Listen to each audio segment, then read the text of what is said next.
worlds, the adjusters are able to gain far more actual contact with their subjects during the temporal life than in the one- and two-brained types. But in the career after death, the three-brained type proceed just as do the one-brained type and the two-brained peoples, the Urantia races. On the two-brain worlds, subsequent to the sojourn of a paradise bestowal son, virgin adjusters are seldom assigned to persons who have unquestioned capacity for survival. It is our belief that on such worlds practically all adjusters indwelling intelligent men and women of survival capacity belong to the advanced or to the supreme type. In many of the early evolutionary races of Urantia, three groups of beings existed. There were those who were so animalistic that they were utterly lacking in adjuster capacity. There were those who exhibited undoubted capacity for adjusters, and promptly received them when the age of moral responsibility was attained. There was a third class, who occupied a borderline position. They had capacity for adjuster reception, but the monitors could only indwell the mind on the personal petition of the individual. But with those beings who are virtually disqualified for survival by disinheritance through the agency of unfit and inferior ancestors, many a virgin adjuster has served a valuable preliminary experience in contacting evolutionary mind, and thus has become better qualified for a subsequent assignment to a higher type of mind on some other world. 4. Adjusters and human personality. The higher forms of intelligent intercommunication between human beings are greatly helped by the indwelling adjusters. Animals do have fellow feelings, but they do not communicate concepts to each other. They can express emotions, but not ideas and ideals. Neither do men of animal origin experience a high type of intellectual intercourse or spiritual communion with their fellows until the thought adjusters have been bestowed, albeit, when such evolutionary creatures develop speech, they are on the high road to receiving adjusters. Animals do, in a crude way, communicate with each other, but there is little or no personality in such primitive contact. Adjusters are not personality, they are pre-personal beings. But they do hail from the source of personality, and their presence does augment the qualitative manifestations of human personality. Especially is this true if the adjuster has had previous experience. The type of adjuster has much to do with the potential for expression of the human personality. On down through the ages, many of the great intellectual and spiritual leaders of Urantia have exerted their influence chiefly because of the superiority and previous experience of their indwelling adjusters. The indwelling adjusters have in no small measure cooperated with other spiritual influences in transforming and humanizing the descendants of the primitive men of olden ages. If the adjusters indwelling the minds of the inhabitants of Urantia were to be withdrawn, the world would slowly return to many of the scenes and practices of the men of primitive times. The divine monitors are one of the real potentials of advancing civilization. I have observed a thought adjuster indwelling a mind on Urantia, who has, according to the records on Uversa, indwelt 15 minds previously in Orvanton. We do not know whether this monitor has had similar experiences in other super-universes, but I suspect so.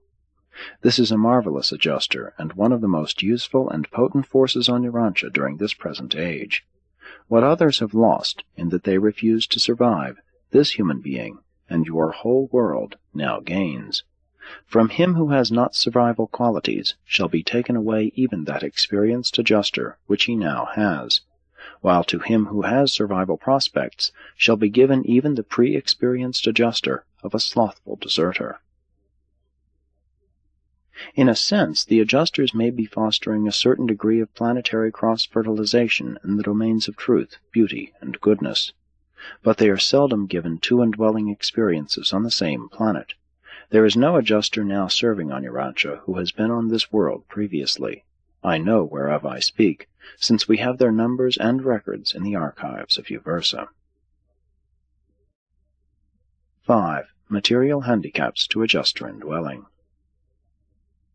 Supreme and self-acting adjusters are often able to contribute factors of spiritual import to the human mind when it flows freely in the liberated but controlled channels of creative imagination. At such times, and sometimes during sleep, the adjuster is able to arrest the mental currents, to stay the flow, and then to divert the idea procession, and all this is done in order to effect deep spiritual transformations in the higher recesses of the superconsciousness. Thus are the forces and energies of mind more fully adjusted to the key of the contactual tones of the spiritual level of the present and the future. It is sometimes possible to have the mind illuminated, to hear the divine voice that continually speaks within you, so that you may become partially conscious of the wisdom, truth, goodness, and beauty of the potential personality constantly indwelling you. But your unsteady and rapidly shifting mental attitudes often result in thwarting the plans and interrupting the work of the adjusters. Their work is not only interfered with by the innate natures of the mortal races, but this ministry is also greatly retarded by your own preconceived opinions, settled ideas, and long-standing prejudices. Because of these handicaps, many times only their unfinished creations emerge into consciousness, and confusion of concept is inevitable. Therefore, in scrutinizing mental situations, safety lies only in the prompt recognition of each and every thought and experience for just what it actually and fundamentally is, disregarding entirely what it might have been. The great problem of life is the adjustment of the ancestral tendencies of living to the demands of the spiritual urges initiated by the divine presence of the mystery monitor. While in the universe and super-universe careers no man can serve two masters, in the life you now live on Urantia, every man must perforce serve two masters. He must become adept in the art of a continuous human temporal compromise, while he yields spiritual allegiance to but one master. And this is why so many falter and fail, grow weary, and succumb to the stress of the evolutionary struggle. While the hereditary legacy of cerebral endowment and that of electrochemical overcontrol both operate to delimit the sphere of efficient adjuster activity, no hereditary handicap, in normal minds, ever prevents eventual spiritual achievement. Heredity may interfere with the rate of personality conquest, but it does not prevent eventual consummation of the ascendant adventure. If you will cooperate with your adjuster, the divine gift will, sooner or later, evolve the immortal Morontia soul, and subsequent to fusion therewith, will present the new creature to the sovereign master sun of the local universe, and eventually to the father of adjusters on Paradise. 6. The persistence of true values. Adjusters never fail.